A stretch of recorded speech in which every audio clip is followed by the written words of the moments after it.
Kurikulum kelas 0. Aku dan otak anehku.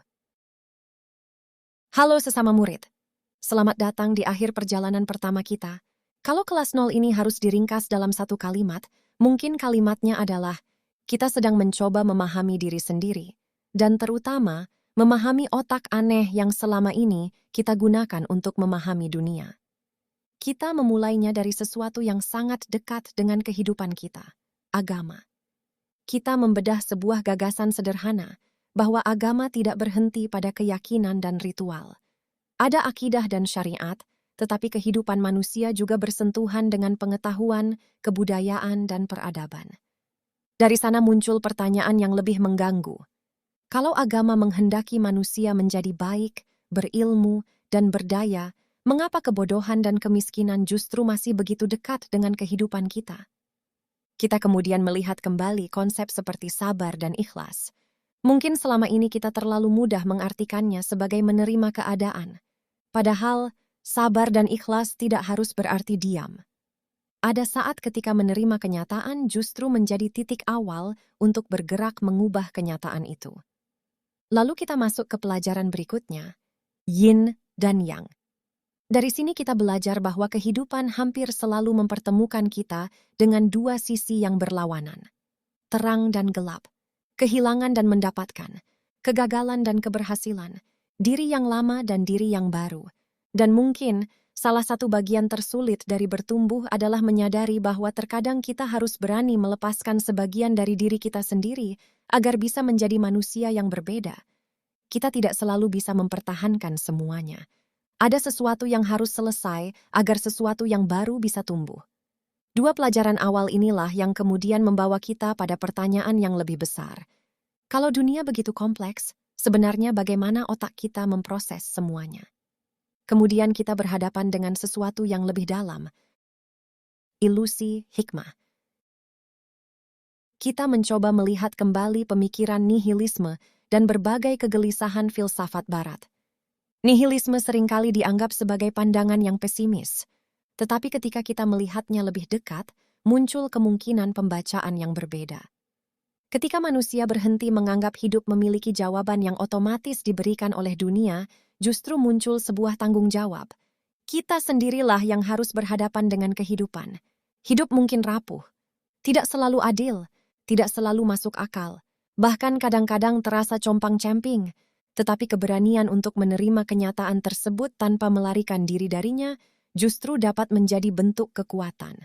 Bukan karena hidup menjadi mudah, tetapi karena kita berhenti menuntut kehidupan untuk selalu sesuai dengan keinginan kita. Dari sini perjalanan kita membawa kita kepada narasi. Bersama gagasan-gagasan yang muncul dalam percakapan Bagus Muljadi dan Rocky Gerung, kita melihat sesuatu yang sangat menarik. Manusia tidak selalu digerakkan oleh logika semata. Kita bisa memiliki argumen yang sangat rapi, data yang lengkap, premis yang benar, tetapi tetap saja kita bisa memilih sesuatu yang sama sekali berbeda. Mengapa? Karena manusia bukan hanya makhluk yang menghitung. Manusia juga merasakan, membayangkan, mengingat, dan bercerita. Otak kita hidup di antara fakta dan narasi. Dan dari sinilah kita sampai pada persoalan yang sangat sederhana, tetapi seringkali sangat menentukan. Mood. Kita sering merasa harus menunggu suasana hati yang tepat untuk mulai bergerak. Padahal mood hanyalah sebagian kecil dari kenyataan. Dunia di luar sana tidak selalu menunggu kita siap. Pekerjaan tetap harus dikerjakan. Tanggung jawab tetap ada. Kehidupan sosial terus bergerak. Dan dunia tidak selalu peduli apakah hari ini kita sedang merasa bersemangat atau tidak. Maka pertanyaannya bukan lagi, bagaimana agar saya selalu punya mood? Melainkan, bagaimana saya tetap bergerak ketika mood saya tidak mendukung? Kemudian kita mengambil napas. Kita belajar tentang slow living. Dan di sini kita menemukan sebuah paradoks. Pelan tidak selalu berarti lambat. Seseorang bisa bergerak cepat tetapi hatinya kacau. Sebaliknya, seseorang bisa bergerak dengan tenang tetapi justru tahu kemana ia akan pergi. Mungkin yang kita butuhkan bukan selalu memperlambat langkah. Mungkin kita perlu menenangkan hati di tengah langkah yang tetap berjalan. Kita juga menyentuh fenomena lain, inflasi istilah. Semakin banyak istilah psikologi yang kita kenal, semakin mudah pula kita menggunakannya untuk menjelaskan diri sendiri. Kadang membantu, tetapi kadang justru menjadi cara baru untuk bersembunyi. Kita memberi nama pada sesuatu, lalu merasa sudah memahaminya. Padahal belum tentu. Maka kita perlu belajar membedakan. Memahami diri dengan sekadar memberi label kepada diri sendiri. Karena tujuan akhirnya bukan agar kita memiliki semakin banyak istilah. Tujuannya adalah agar kita menjadi manusia yang lebih sadar terhadap dirinya sendiri. Dan akhirnya kita sampai pada pertanyaan paling sederhana sekaligus paling misterius. Apa sebenarnya artinya berpikir? Kita punya otak. Banyak hewan juga memiliki otak. Tetapi manusia memiliki kemampuan yang sangat menarik untuk merefleksikan pikirannya sendiri.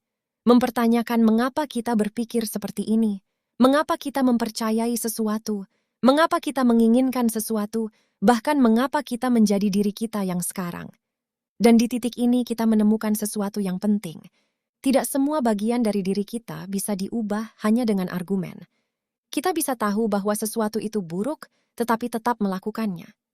Kita bisa tahu bahwa sesuatu itu baik, tetapi tetap sulit mengerjakannya. Kita bisa memahami nasihat dengan kepala, tetapi belum tentu mampu mengubah perilaku. Mengapa?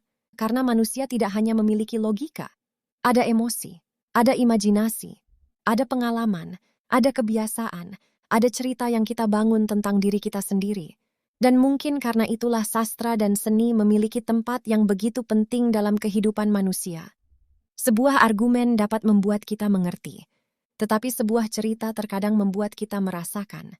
Dan sesuatu yang kita rasakan seringkali lebih sulit kita lupakan daripada sesuatu yang sekadar kita pahami. Maka seluruh perjalanan kelas kosong ini akhirnya membawa kita pada satu kata.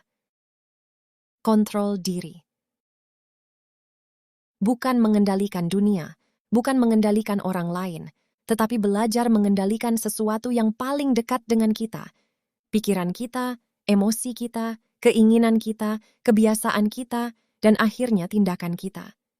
Kita mungkin tidak bisa mengendalikan keadaan. Kita tidak bisa menentukan semua yang akan terjadi besok. Kita bahkan tidak selalu bisa memilih apa yang kita rasakan. Tetapi kita bisa belajar memilih apa yang akan kita lakukan setelah semua itu terjadi. Dan mungkin itulah awal dari kedewasaan. Kelas 0 selesai. Tetapi perjalanan kita belum. Kita sudah membongkar sedikit demi sedikit cara kita melihat agama, kehidupan, filsafat, narasi, emosi, mood, kebiasaan, dan pikiran. Kita sudah melihat bahwa otak kita ternyata tidak sesederhana yang kita kira. Dan sekarang kita memiliki satu pertanyaan baru. Kalau kita sudah mulai memahami cara kerja otak kita, lalu apa yang akan kita lakukan dengan pemahaman itu? Itulah yang akan kita cari di perjalanan berikutnya. Selamat datang di kelas 1 sesama murid, dan jangan lupa, kita semua masih murid.